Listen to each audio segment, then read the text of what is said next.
It was November. It was a grey day, about 8:30 in the morning, and I was out jogging.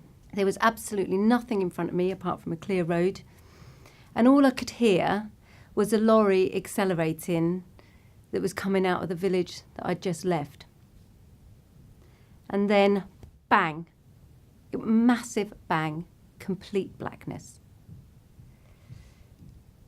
And I remember clearly laying there thinking, oh, I've been hit by a lorry. No one survives being hit by a lorry, so I must be dead.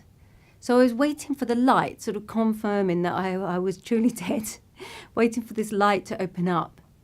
But the next sensation I had was a feeling of dampness. So I thought, oh no, well, I can feel something. I can feel it's damp here, but it's still black. So I must have been hit by the lorry and thrown into a ditch. So I'm going to die in a ditch because no one will know I'm here. So I started to scream. Now that was in the year 2000. And I've written about that incident and thought about it many times since. And what I think was that allowed my inner critic, that moment of real fear, allowed my inner critic to go quieter, or at least for me to put that inner critic and my sense of wanting perfection into some sort of perspective. Because after that accident, I made some giant leaps and decisions to make some radical changes.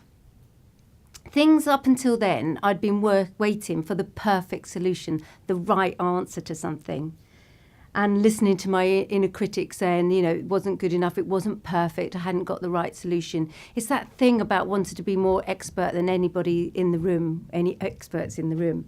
And I was waiting for that moment. And the accident allowed me to go, do you know what? All of that is just noise, and I've just got to get on, do the doing, and make the decisions, because there is no perfect decision. There's no perfect solution to things. So that accident allowed me to quieten that inner voice.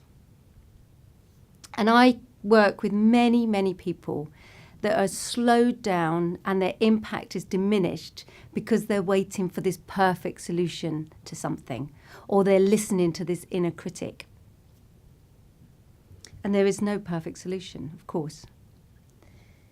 So if you want to increase your impact, if you want to lead a more full life, a more fulfilled life, then you've got to be brave.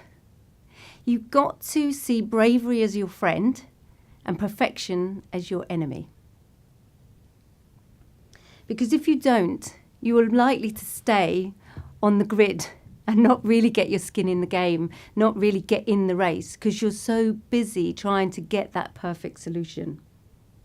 So it's not that you shouldn't listen to your inner critic. Listen to your inner critic, give it a voice, say it out loud, share it with friends, but get a perspective on it. And my gift to you today on International Women's Day and for every day of the year is this mantra: be brave, not perfect.